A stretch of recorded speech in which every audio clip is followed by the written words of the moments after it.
Hey, it's your girl Rajette Speaks with Narrative Shifts. This is where we are redefining and reframing the narratives that go out about us.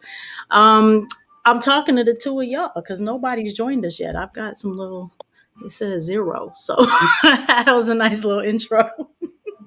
I'll take it. So we're going to wait on the people to get in here. I do know some people are showing up. And if not, we still going to do what we do. How was your day? How are we just going to kick it for a little bit until they get in here? How's everybody's day going today? Pretty good. A lot of kids. Okay.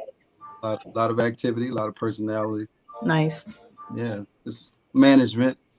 Okay, right. How old are the kids now? Abby is 3.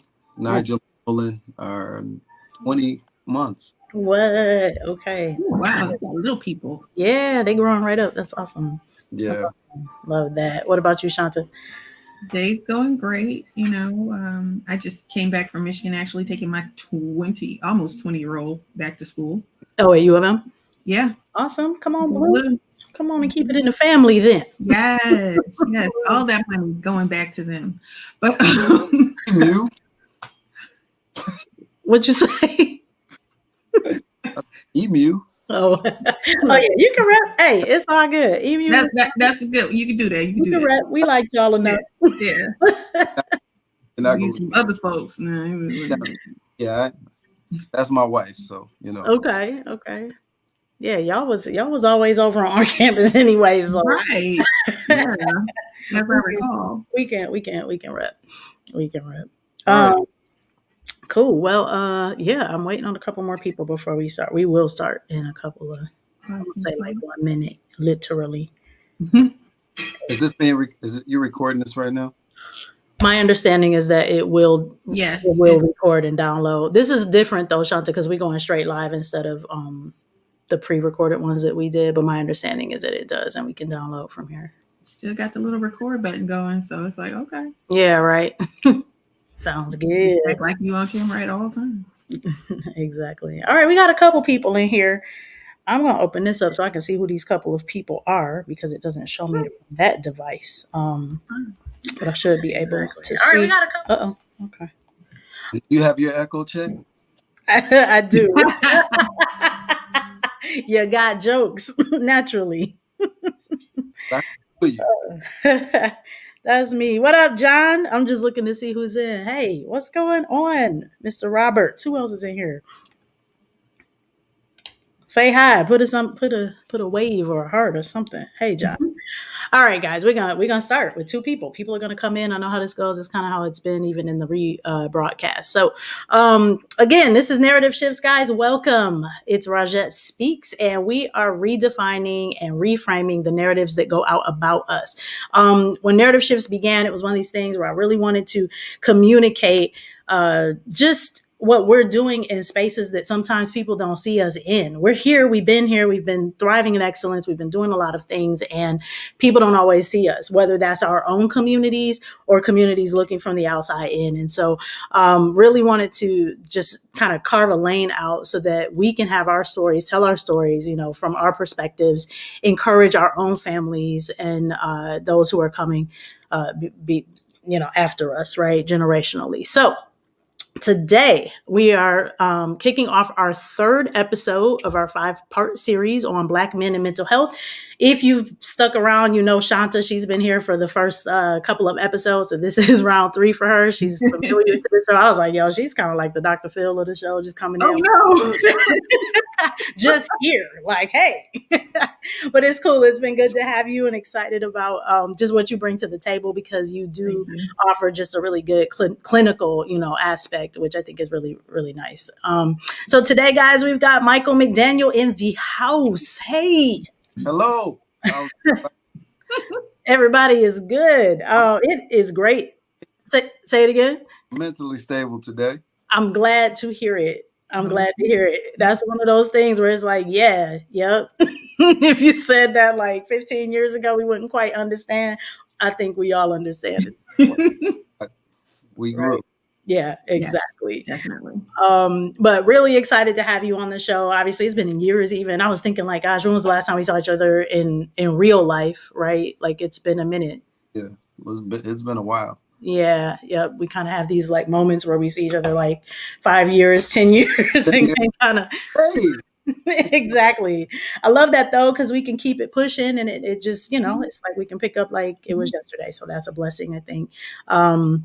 But yeah, just wanted to connect with you today, welcome you to the show and, let you share your experiences in terms of mental health awareness or just some of your own personal challenges or barriers or successes, that's come from what you've experienced over the last several years. So I guess, right off rip, tell us a little bit about yourself, Mike. well, Michael McDaniel, as she's mentioned a few times. Um, I'm a comedian by trade, also a voice actor. Well, I'm primarily a voice actor, if I'm honest. That actually got me into comedy. A lot of celebrity voices, stuff like that. Hiding my gifts, church. It's only certain amount of things you could do when you're in the faith. Mm, That's how it used to be, which yeah. has played into my mental health not being as best as it could be. But Mm. you know, that's a whole nother subject. But we might talk about that today. Who knows? But who knows? who knows? But Mhm. anyway, uh, several commercials, television, been in a couple movies. You know, and when I started, I had black hair on my face, and now it's all white. Got it. Well, thank you for that. So I'm hearing you. I know that you're a comedian by trade. I know that you've definitely developed your gifts. It's been really cool to see that progression, kind of from way back in the days. I've known you over, I guess now, gosh, like over 20 years, probably, right, or close to it. Yeah, it's been yeah, It's been some time, so it's been yeah. good to see that trajectory of what you've been doing and what God has allowed and the doors that He's opened for you through all of this. If you so who is your favorite, let's talk a little bit about the comedy and the impressions, like All right. who's your favorite to impersonate? Well, today is Dr. Phil, since you Shanta's the Dr. Phil of the show. All right, so let's okay, so I'm gonna give you a scenario. How about this? All right, I see you. Let's see if you were interviewing Dr. Phil about his own mental health stability, what would it sound like? Dr. Phil, can you be honest about your mental health? It seems like you're a little abrasive in your conversations, and I just feel like there's something to be said about that. You care to dive into that? Now, the first thing I have to say is you are not qualified to tell me what's going on with me. Last I checked, my name is Doctor. You're not even a Phil. And hole in the floor. You understand? You need Phil. Oh. Now that dog won't hunt. No. I suggest you shut your mouth and let me ask you the questions and help you find the answers about your life. All right? Okay? All right. Okay. That's good. I love that. I think though, Steve Harvey might have something to say. He might have something, maybe. You see, that's y'all will feel say. Now that's the problem with people. You want to focus on what's going on with him and not care nothing about what's going on with you. See, he told you the dog wouldn't hunt, and the dog won't hunt him. That dog don't even bark. You understand what I'm saying? That might not even be a dog. Mm. That's The next thing I might say might be crazy, so I don't want to. Okay. That thing goes somewhere else. got you. Got you. Woo! Give us just take us out with a little Denzel before we get serious. Ooh, I'm sorry.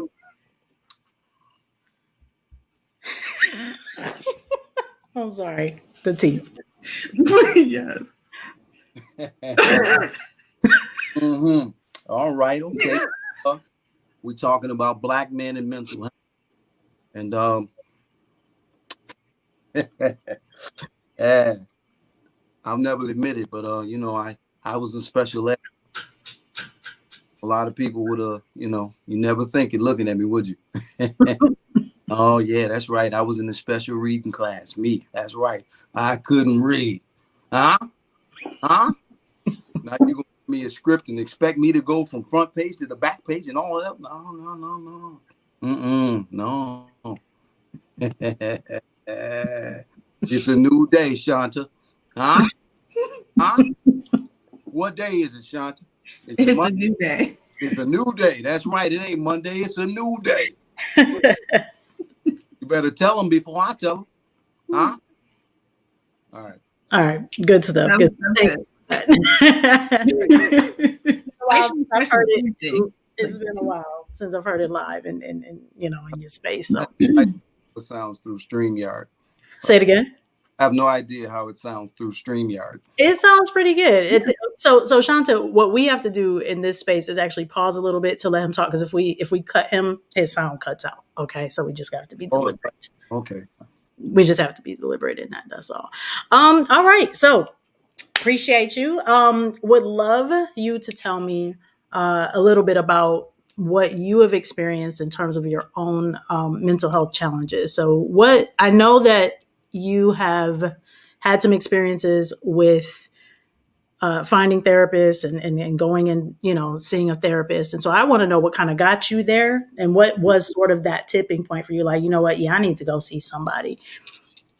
I don't know if there was a tipping point. Okay. Much as it was kind of like is this normal? At this point in my life, like, why do I feel this way? Are these regrets? Are these, how many things are unfinished? Why do I do this? It's more so behavioral things and looking at my own patterns and kind of being honest about, how people like struggle and they're like, well, I should be here by now. And they say all those things. Yes. Then when you look back at over your life and you try to think like, okay, well, what really stopped me from getting there? Can't come up with an answer, and then you have to be honest and look back at your childhood and at your life. I'm like, okay, there was nothing normal about your life. That has something to do with it. Like the things that you gave yourself to. Why would you give yourself to that? You know what I'm saying? Why would you drop everything and make that a priority when not really something you should have prioritized? What were you trying to escape? And are you trying to escape now? So it's always the questions that I have that I wasn't going to continue to be a fool and just kind of try to figure out on my own anymore. I read countless books, and the more I read and the more I study, the more I'm like, okay, yeah, you can't really do this by yourself. Let's see if somebody has some expertise, or even somebody smarter than me, like somebody older than me, somebody wiser than me. Like, what do you think about this? It might not have always been a mental health professional, but it might have been an elder, somebody who's walked the road that I walked, that could kind of at least point me in the right direction. Say, well, this might be what that is, or this is what that is, and then that'll lead me to the next step. So, okay. So I've heard you say, you referenced some things about childhood and how that wasn't like normal. And I mean, obviously, most of our childhoods are not normal because we don't know what that template is supposed to look like. But as I heard you say that, there were possibly some regrets, or why am I regretting certain things? When you were a child, for instance, what did Michael McDaniel want to be when he grew up? Like, what was that? And then did you feel like you met that? And then did you have regrets as a result of not achieving that? Well, it's weird. Like, I never had a thing that I want to be this when I grow up. Mm. That never happened. The only thing, I would be in the classroom, not paying attention to the teacher, but thinking about how I would teach the class differently. Mm. You know what I mean? Like those were things that I would do. I would be like, meanwhile, I'm getting a D Mm. because I'm just not I'm not here. Mm. Like I would I would live in my head. Yeah. You know, I would find a different space to live in. And you know, what's funny is I've never talked about this. And honestly, right now in this moment, I never really thought about this as that escape that I would have in my head. And I would go live there Mm. in my daydreams. You know, it wasn't that I was stupid and I couldn't do the work.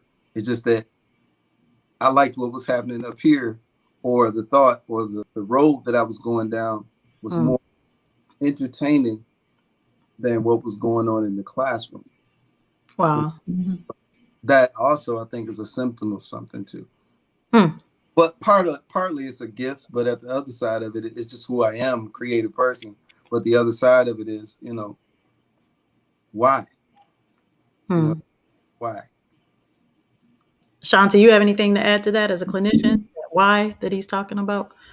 I mean, so escapism is a thing, and being distracted and daydreaming. And like he said, what's going on in here is much more exciting than what's happening in the classroom, or when your mama telling you to wash dishes or fold clothes or sweep the floor. So we do get caught up. Those attention deficits do happen. Mm-hmm. And a lot of times kids are either labeled ADD or ADHD, depending on what their symptoms are, or lazy. And it's not that you're lazy or stupid. Mm-hmm. You just like, this is not for me right here. Mm-hmm. You know, I'm gonna go in here and I'm gonna be chill, I'm gonna be cool, I'm gonna be peaceful, I'm gonna live my best life in my head, and I ain't gonna worry about what y'all over here talking to me about. So we do things like that to protect ourselves, right? We do things like that to escape whatever the monotony or, you know, whatever barrier is. We go inside. Mm-hmm. Okay, thank you.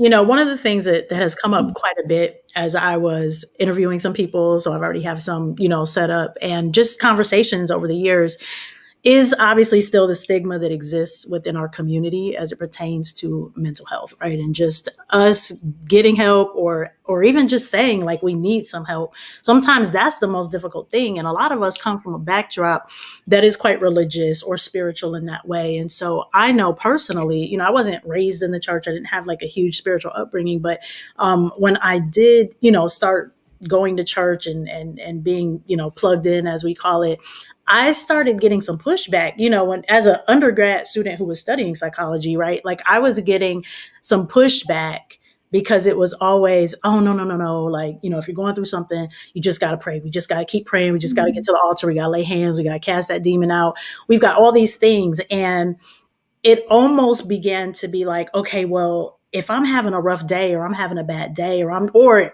days, right? Because it's one thing to just be blue for one day, but now you've got this succession of days, and you might have been going through something or whatever it is, sharing that then sometimes it was like, I don't know if I can talk to them about this. Or if you did, there was immediate kind of pushback, you know? And so I'm curious, just given, if you want to share a little bit about your background, you know, in terms of your faith and religion and that kind of context to frame it, if you want to share a little bit about that, and then talk to me about your feelings about this or what you've experienced, you know, in terms of that stigma, I guess, bumping into or crashing into the faith aspect. I think, well, I guess I'll start with the background thing. Mm-hmm. I started attending church regularly, like consistently, for years in when I was 17 years old. So, you know, my background is, you know, my father was in the streets. My father sold drugs. My father sold drugs, transitioned that into real estate, got out of the street, had restaurants. My father had a store, a fish market when he was 18 years old. So he was a different type of person. You know what I mean? So like, but in that era, wasn't many opportunities for him. Like if he had been placed in a different environment, my father was a mathematical genius. As like he could do a long multiplication problem or a long division problem in his mind before you finish it on paper. And he did not remember how to do it on paper. But I sat there and watched my stepmother like tried to calculate it on paper while my dad had already done it in his head. And that was the first time I saw his genius.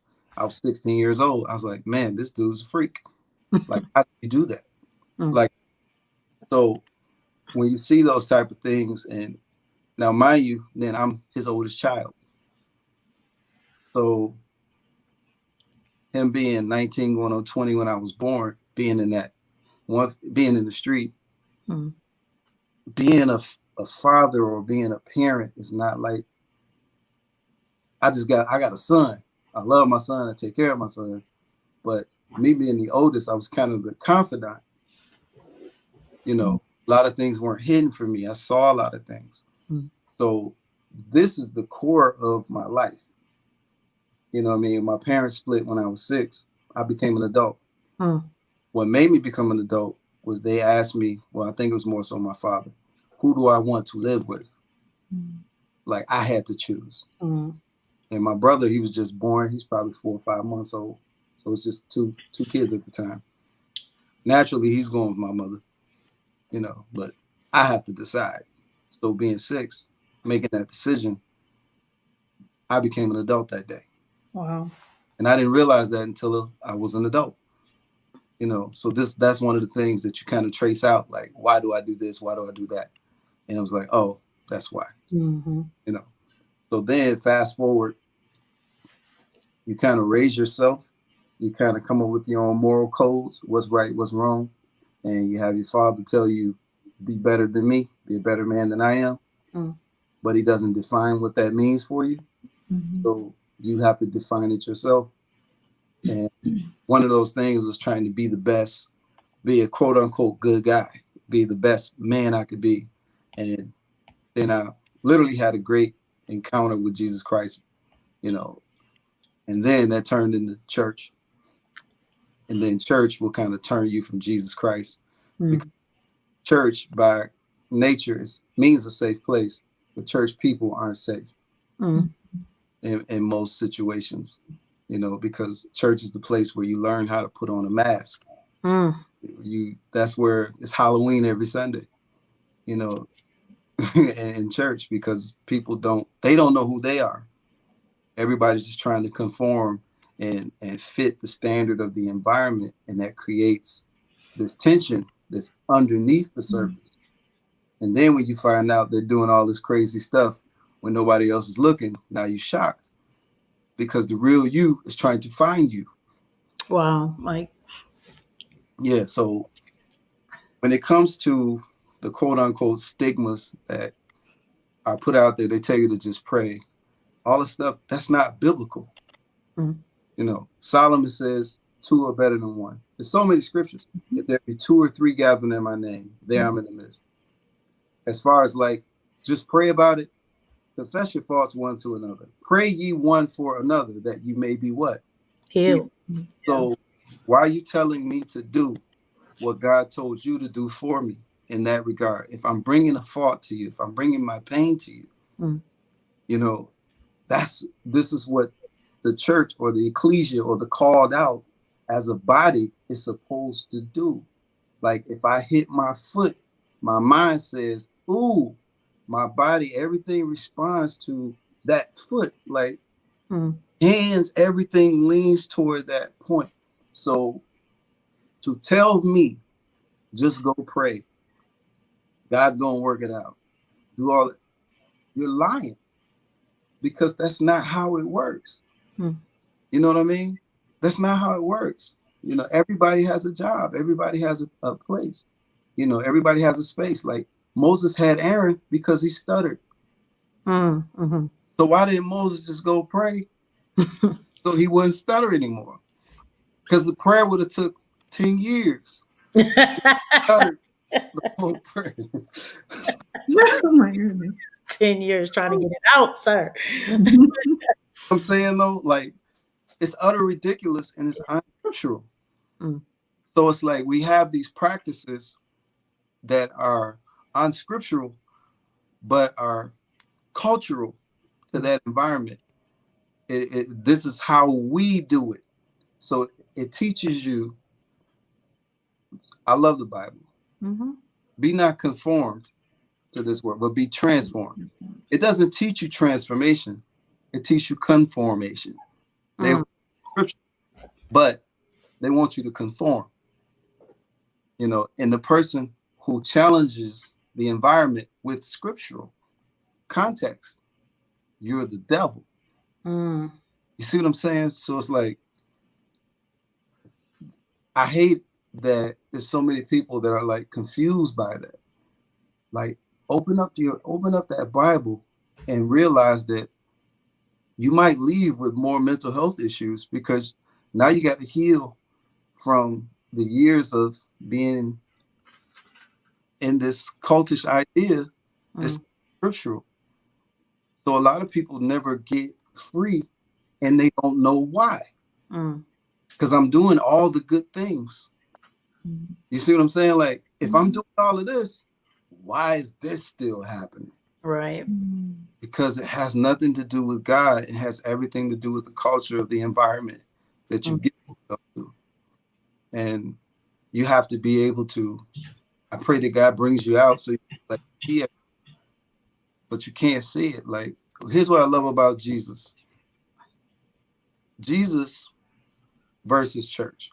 And just look at the life of Jesus. When Jesus, why did he come? He came, he was God in the flesh. He came healing people. He came raising the dead. But he didn't let people kill him until it was time for him to give his life. And what I mean by that is he would escape. Like they'd like, where'd he go? He would go and he praying. He didn't like, all right, I'm out. And he would just leave. And they'd be scratching their head. But he was protecting himself. You see what I'm saying? He was protecting himself because he could have easily gotten caught up like most of us do. Well, this is what I'm called to do.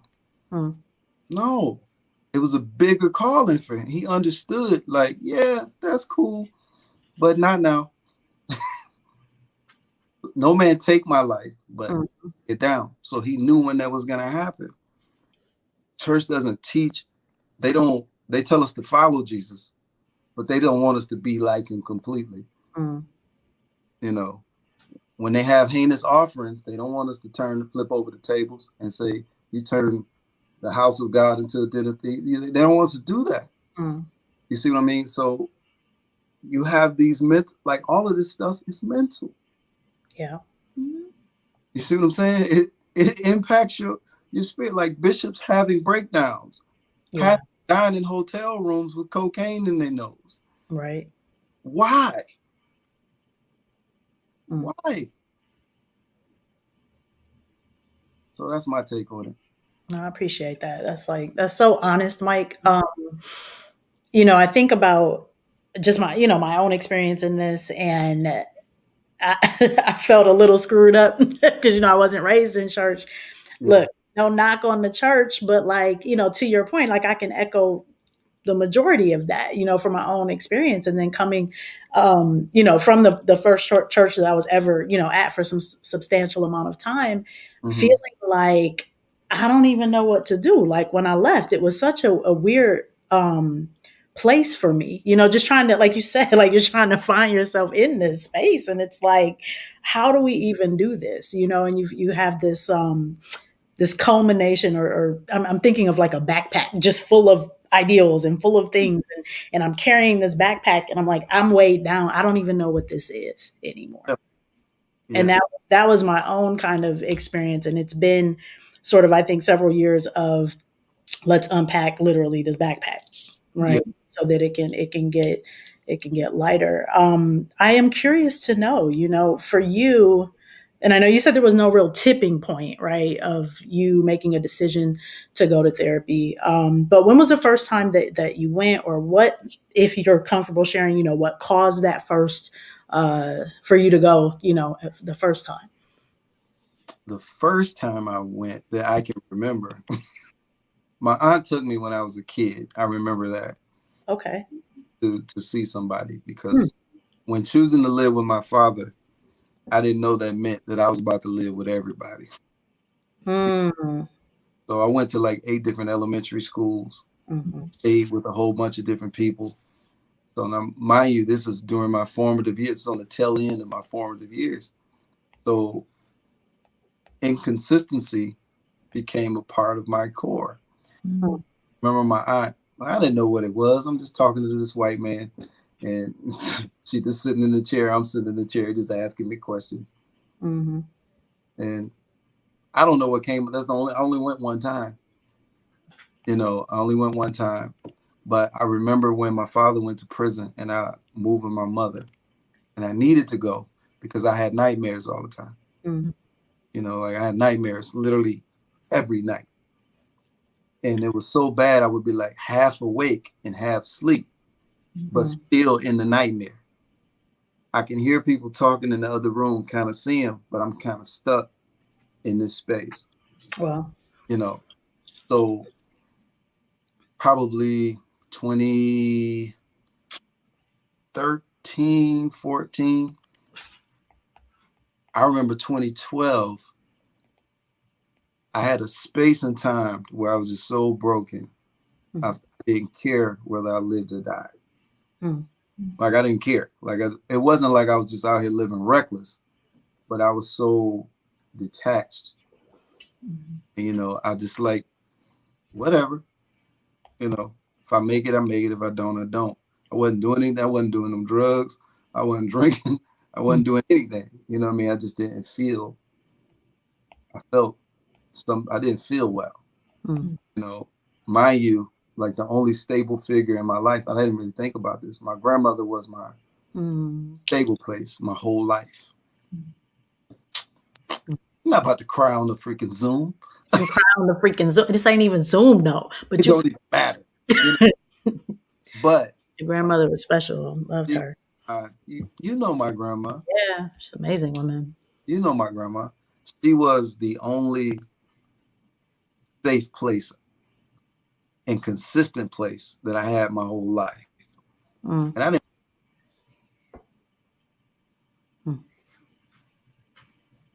And it's okay to do that. I didn't realize till later that that's what she meant. Stability left. Now, mind you, I'm a grown man. I'm 32.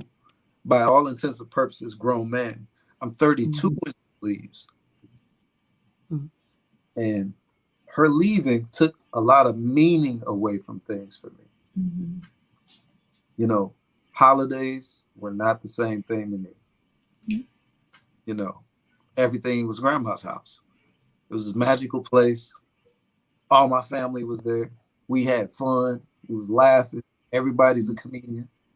You know, it was just, and I wasn't the comedian. My family, everybody else was a comedian. I was just there to laugh and enjoy them. All that stuff just stopped. You know, it just came to a screeching halt. And it was just like, I didn't think about that. I didn't know what that meant. So that few years before that, my father had a stroke. So my father's in a nursing home. I'm taking care, you know, I take care of him. So it's like all of these things kind of just piles on you. Plus the things you don't even know are on you. Right. You know what I'm saying? Like it's just, you're just carrying that backpack you're talking about. And then the church stuff on top of all of that, you know, and the roles that you walked away from in your mind. Like, this is the role that I was playing and I just left that. So you got all this unfinished stuff and you're like, well, where should I be? Who am I? And you just hit a wall. Yeah. You know, I started reading books. I'm like, and that's really what started my therapy. I started reading Nathaniel Braden, started reading like all his books. Are you familiar with him? A little bit, yeah. self-esteem and all of those things. I'm passing them out like, you should read this. Mm. And it talked about, one thing that really struck me was like, if you lie about anything, even if the people believe it, when you look in the mirror, you see a liar.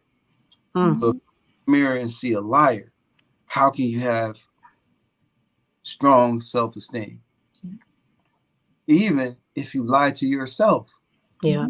And you're lying to yourself. Like, how do you really feel about you? So it's like you start dealing with it, and I'm like, oh, I don't like myself. I was reading, I know what it was.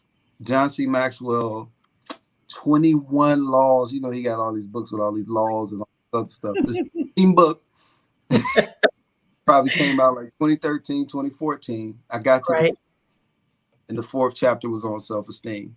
And he quoted Daniel Braden. And then that took me down the path. I was like, okay, who is this guy? And what did he say about self-esteem? So I went and started researching. I was like, oh God, I got low self-esteem. It's like, now, mind you, I've been on stage in front of thousands of people. I've been on TV. Like, I'm probably one of the only people that I know, besides myself, that knows what it's like to be on TV every day and be broke. And like all of that stuff plays with you. You know what I'm saying? Like, people who know you think you're famous because they know you. Right. Oh, I'm not famous, dude. I'm like, you just know that that's me, but nobody else knows. You know what I mean? So you have all this culmination, all this thing, and you're trying to build something. But how do you build it when you're broke? Fall in on you. And you start hating things that you love because of the pressure and the anxiety that comes with trying to make it work. So I ended up in a therapist's office. Okay. You know what I mean? And this was 2012, 2013, like around what time? I didn't end up in the therapist's office, I'm sure, until 2013. Okay. Kind of I'm fixing myself toward the end of that year. It's like, I'm all right. I'm gonna be all right. And crashed and burned. 2013, when, like that summer, I think is when it all came to a head. My knees, I broke down and just started asking God to really help me. And he did. And part of that help was therapy. You know what I'm saying? It was somebody else to unpack and let them, you know what I'm saying? Yeah. See myself. Were you, when you decided to go, because obviously, that I'm hearing you reference, this proverbial breakdown or actual breakdown. In that moment, did you know where to go at that time? Had you already looked up some places? Did you know, okay, I'm going to try this person, or was that also kind of a barrier within itself? Like, okay, I don't know. Ironically, I have friends who are doctors and, psychologists and stuff like that. So I started asking them, like, who do you suggest? Like, who do you know what I mean? Okay, good. If we too cool, I need somebody, where should I go? Who should I talk to about this and about that? And even like, I would break down the issue, like, who's best for this? Who's best for that? And kind of just go from there, but I ended up talking to one person and that was that. She kind of helped. But the crazy part is I had read so much and I understood so much at that point. Like, I was just talking about what I found out about me. And she would just be like, usually people who are this aware, they're not here. They come. I was like, I'm sorry, this is in the book, but I need your help still. I'm reading and stuff, but I might be reading it wrong. Like, help. You know what I mean? That's real. That's real. Thank you for sharing that, for sure. I have a couple more questions. I know, Shanta, I have a clinical question to ask you, because I was hearing Mike talk about, going from house to house and just in a lot of different environments when he was growing up, staying with his dad.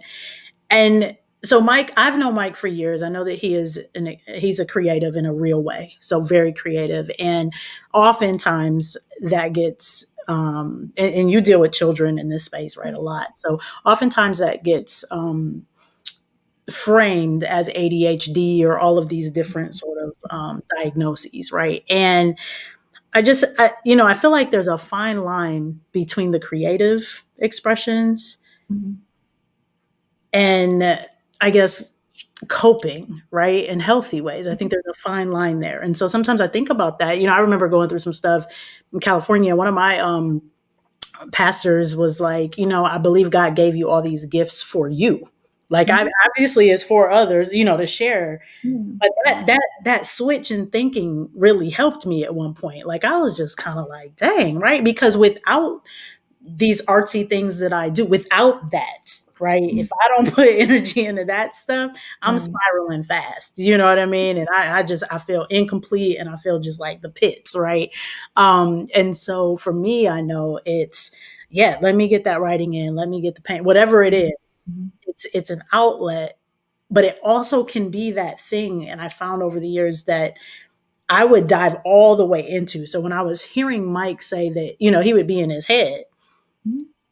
how do you process that from a clinical standpoint, right? Because you're watching a kid go on his head all the time, and Mhm. it may be the safest space at that time because maybe there is harm out here. Not saying there was at that time, right? That Michael was sharing, but maybe there's harm or something, out here, and it's like, okay, let me just go in my head because this is the safe space. Right. So we know that to be coping or Mhm. escape. We know that to be escape. That part.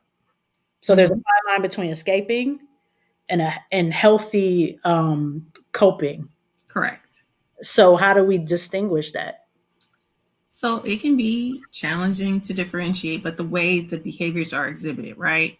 Because just a little snippet inside of my life. I like to sing. I was like, what Hold up. is So that? see, I use singing as a coping mechanism when I'm happy and when I'm frustrated.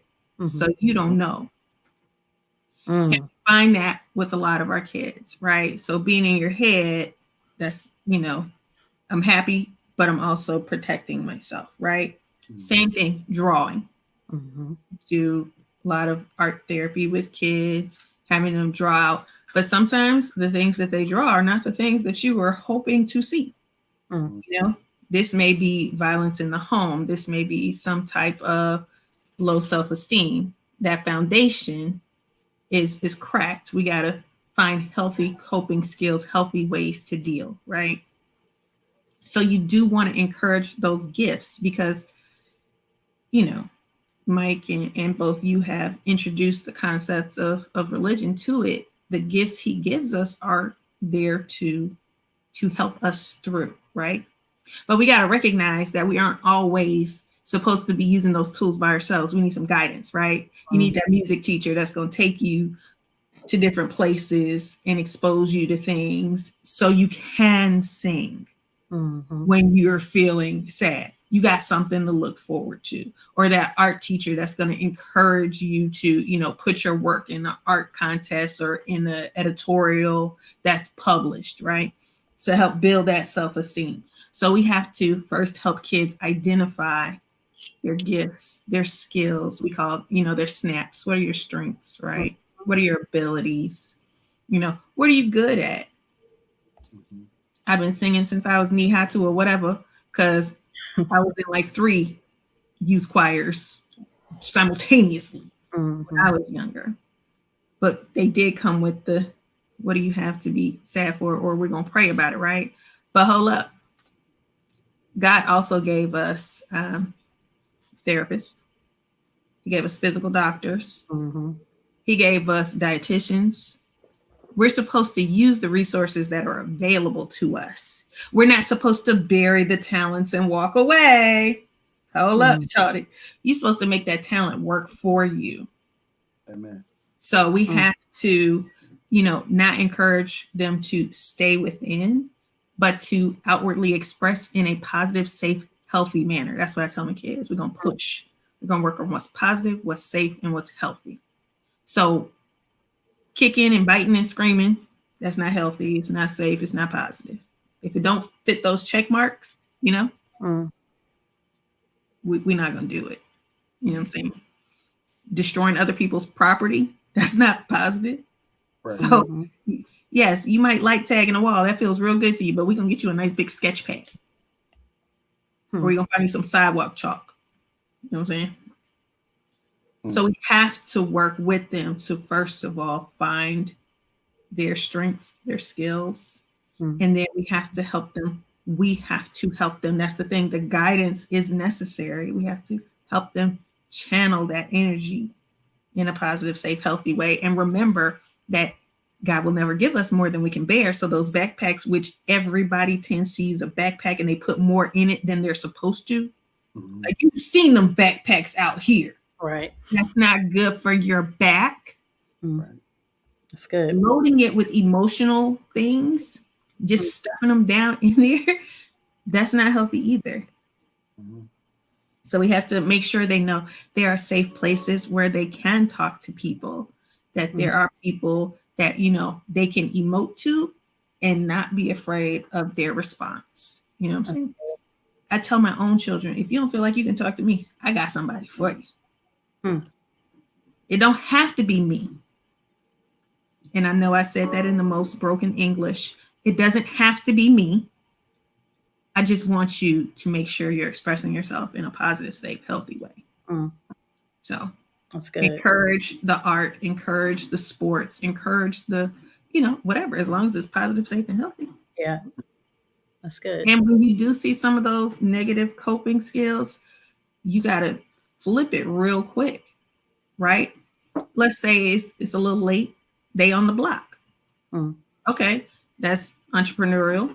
You got some organizational skills. You got team building, leadership. So you gotta work with folk. You know what I'm saying? Pull out that strength. Make it positive. Keep it pushing. That's good. Real good. Thank you.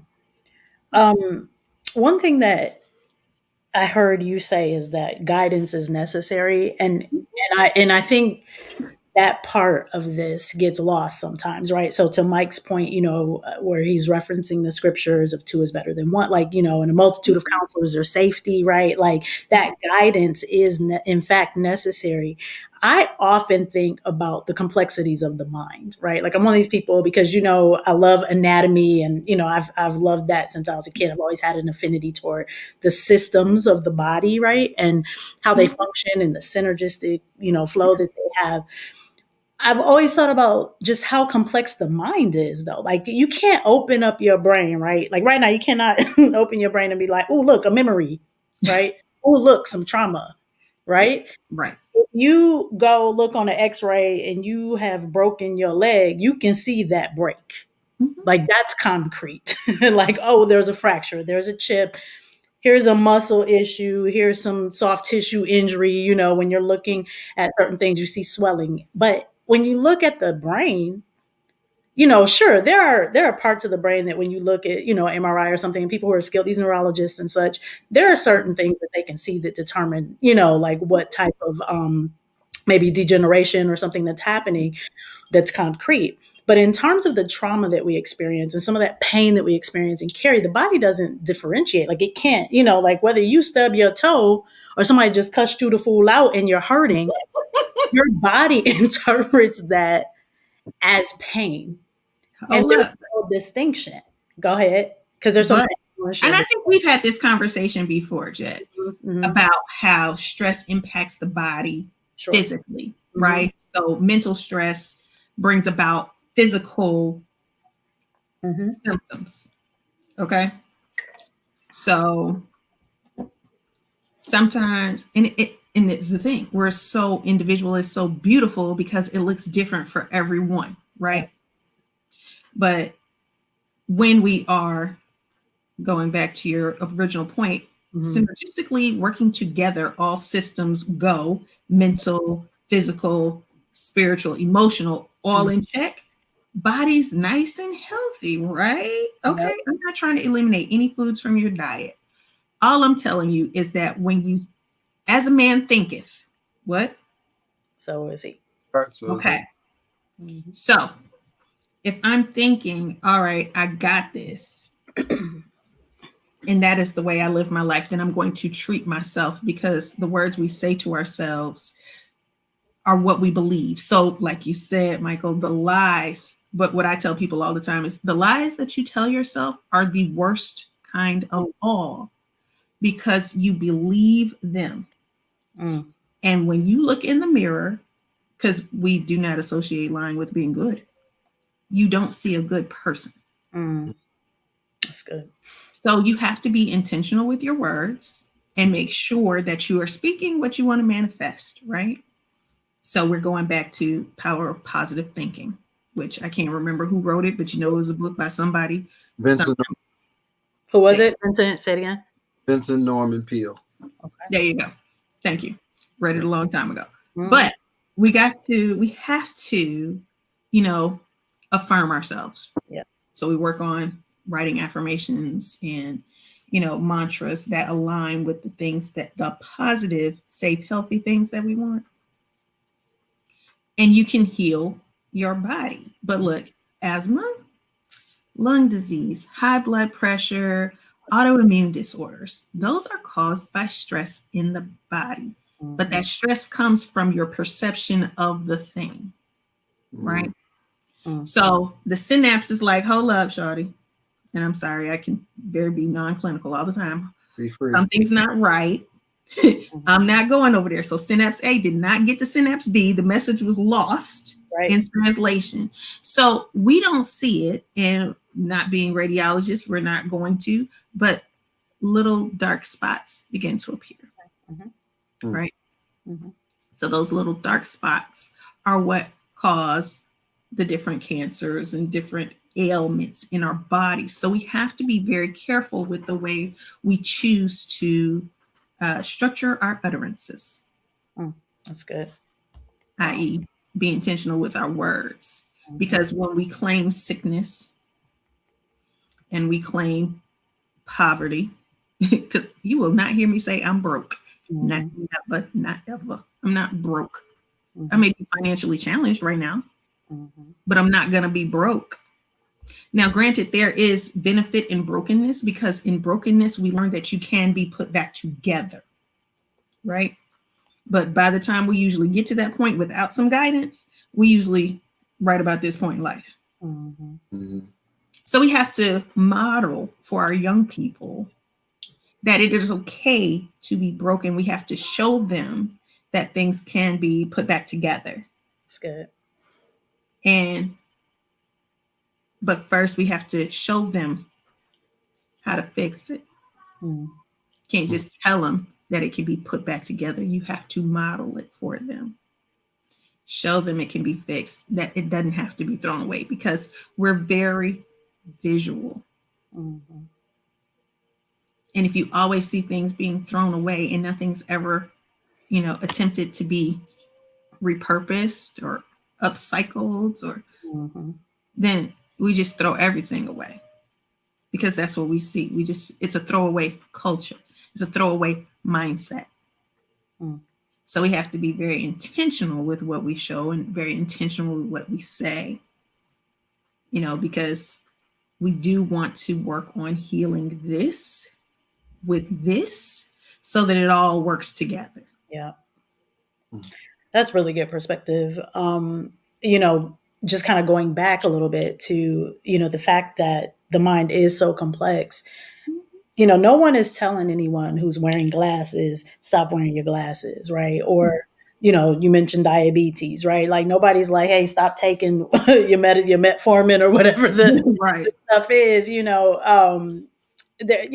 have to go to the doctor. No one's objecting to going to the doctor because they have, a diabetic condition, right? Nobody's objecting going to the doctor because they have, high cholesterol, whatever it is. No one's objecting to these things. It's a routine thing that we do, right? We got to go get our mammograms. Y'all got to go get your prostate health stuff. Like these are things that are built into our system, and we know to get these things checked out. And yet, tools available to you. But when it comes to our mental health, in my opinion, our minds are the most complex, like most complicated organ in the body. It is, you know? And I'm like, so why we just don't get that check? Like we don't have any type of routine maintenance. We have stigmas on that.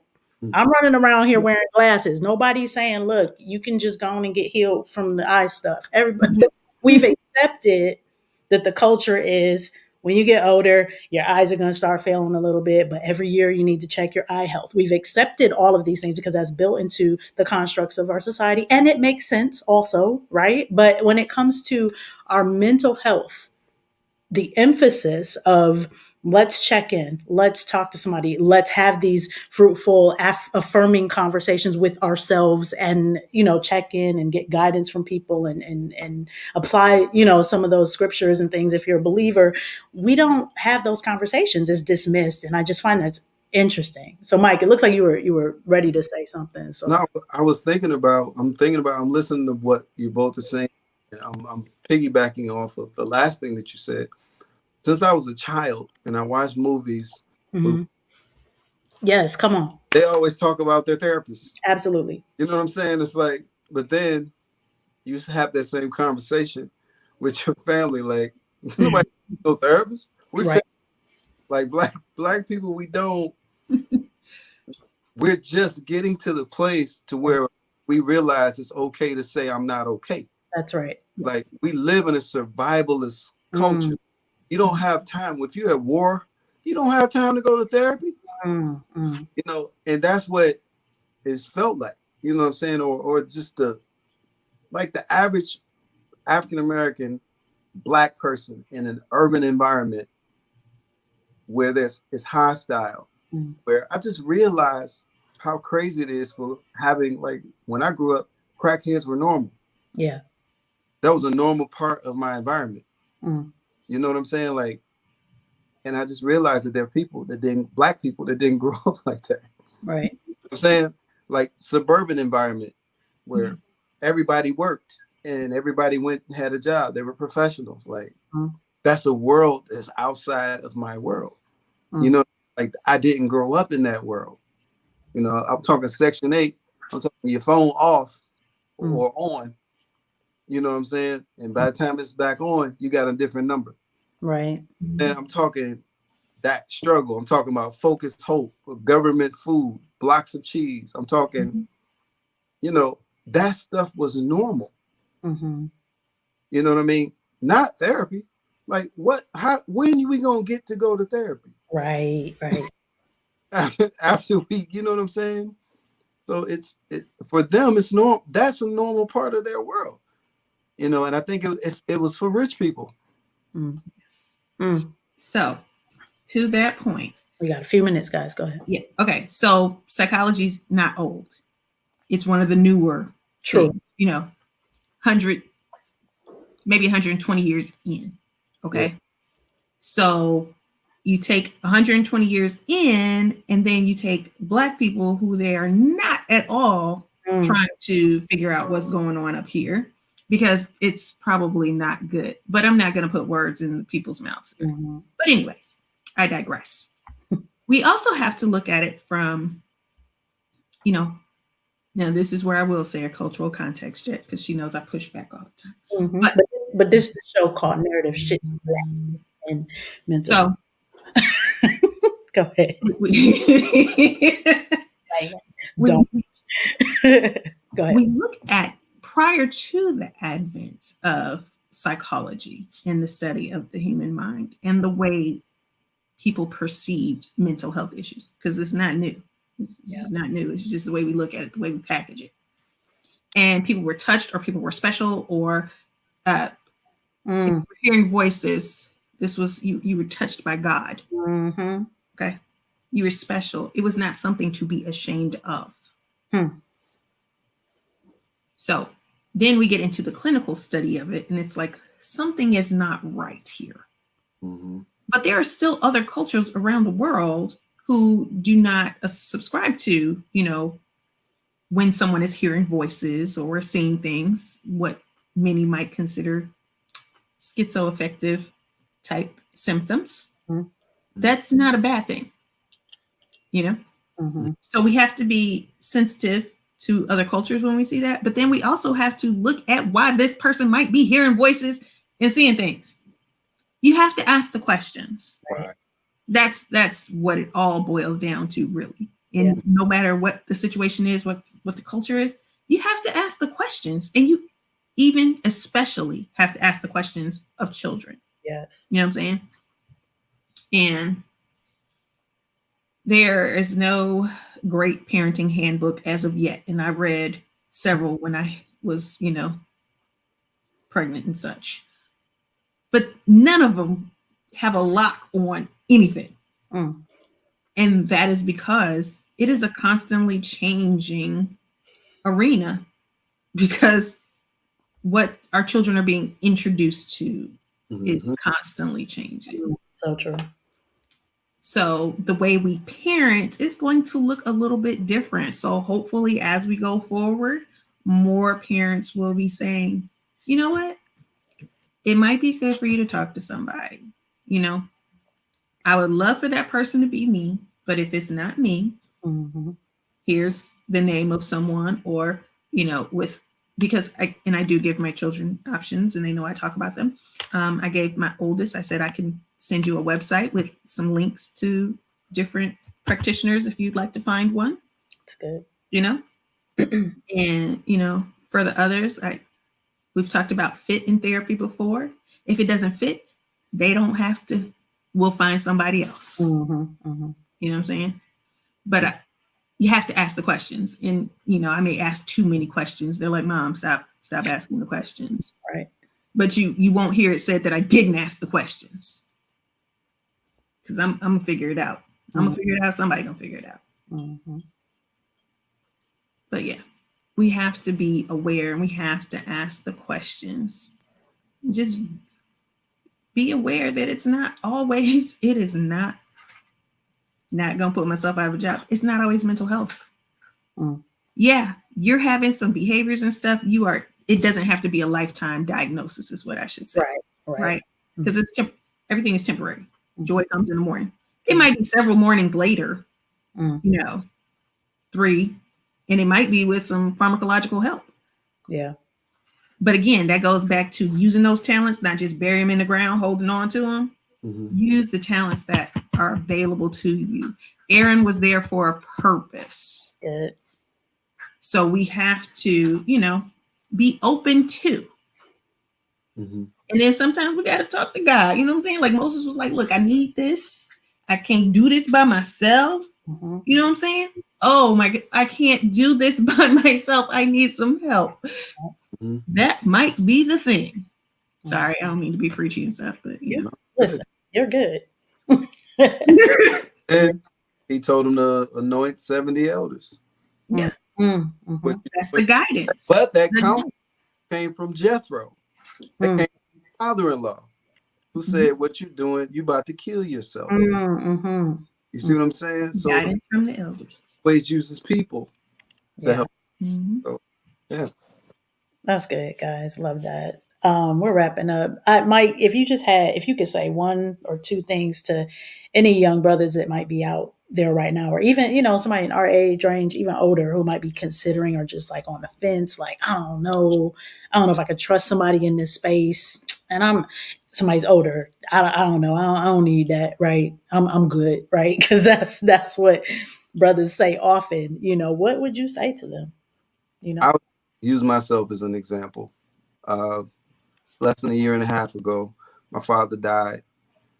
And 3 days after the funeral, my younger brother was murdered. Yeah. And the last time I saw him was at the funeral. Yeah. And that was one of those things that I was just going to push through. Mm. But how many people have these stories? Mm-hmm. Might not be that intense or that close together.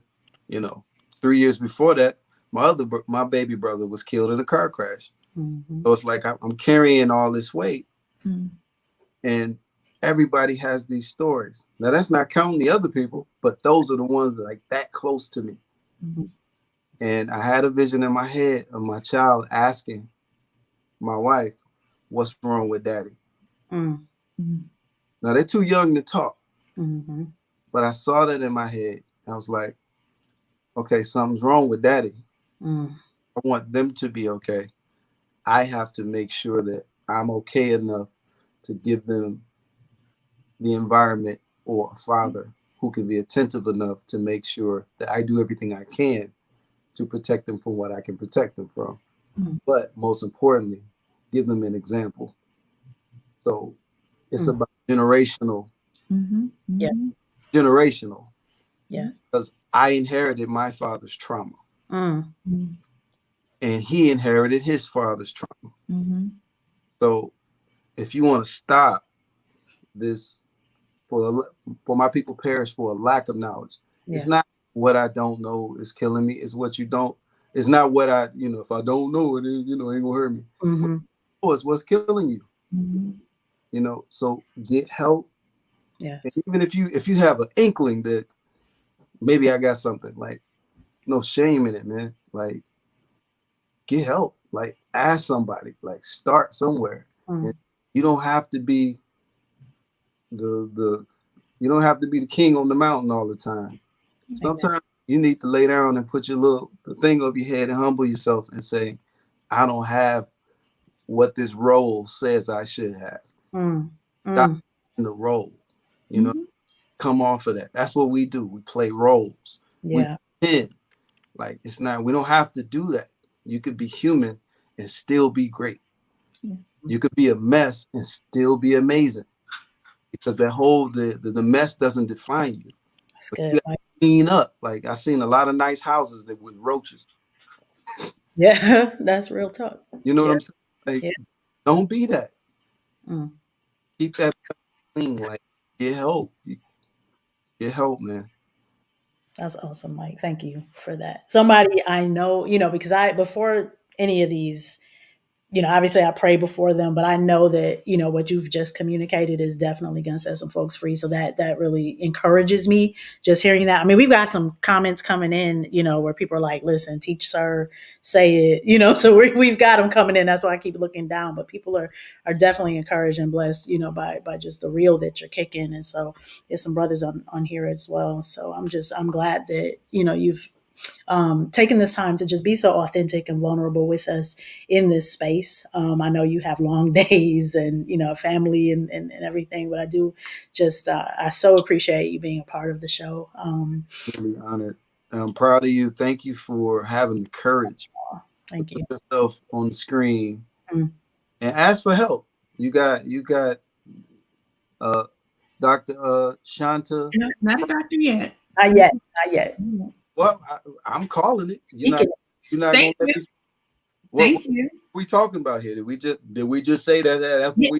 You gonna take it away? That what you I doing? just said not yet. I just said not Huh? yet. Huh? Not yet. Huh? Okay. I received that. Be I not received a that. Thank word. you. Huh?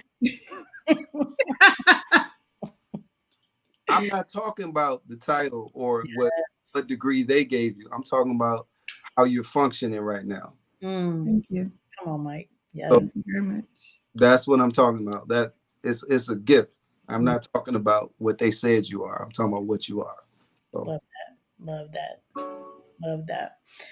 We are we're about to wrap up. I do want you to give a shout out to what you've been working on with the Dr.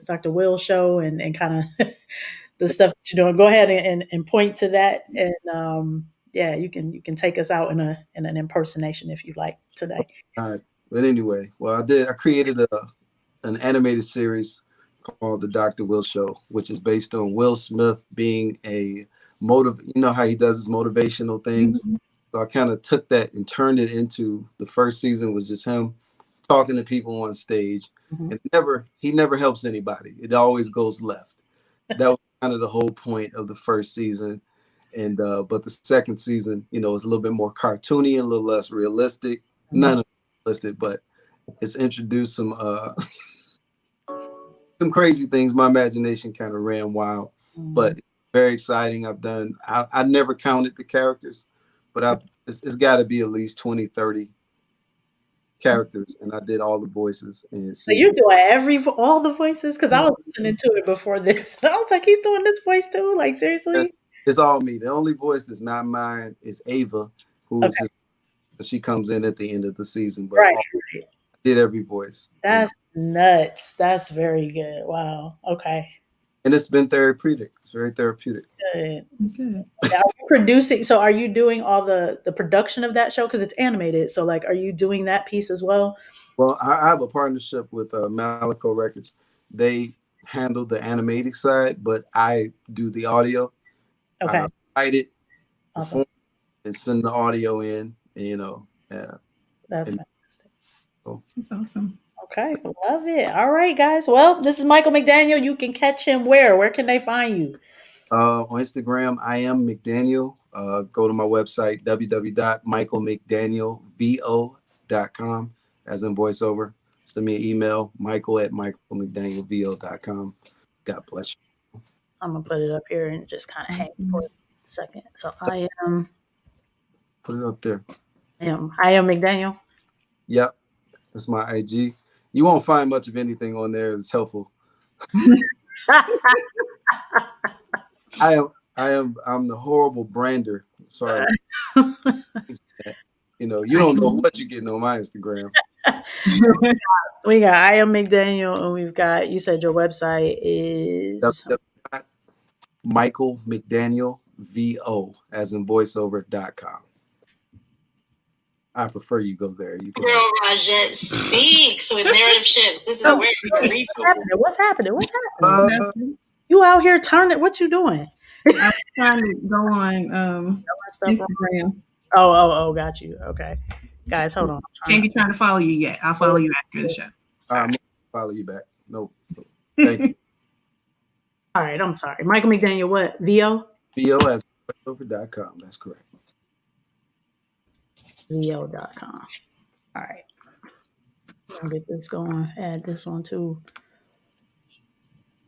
Did I do it right? Oh, absolutely. You nailed that. Stop. All right. So anybody who's still with us or anybody who catch the rebroadcast, check it out. His website is super dope. You possibly have heard his voice in some voiceovers. They are pretty amazing. Mike, I listened to the audio track and I'm like, that's him too.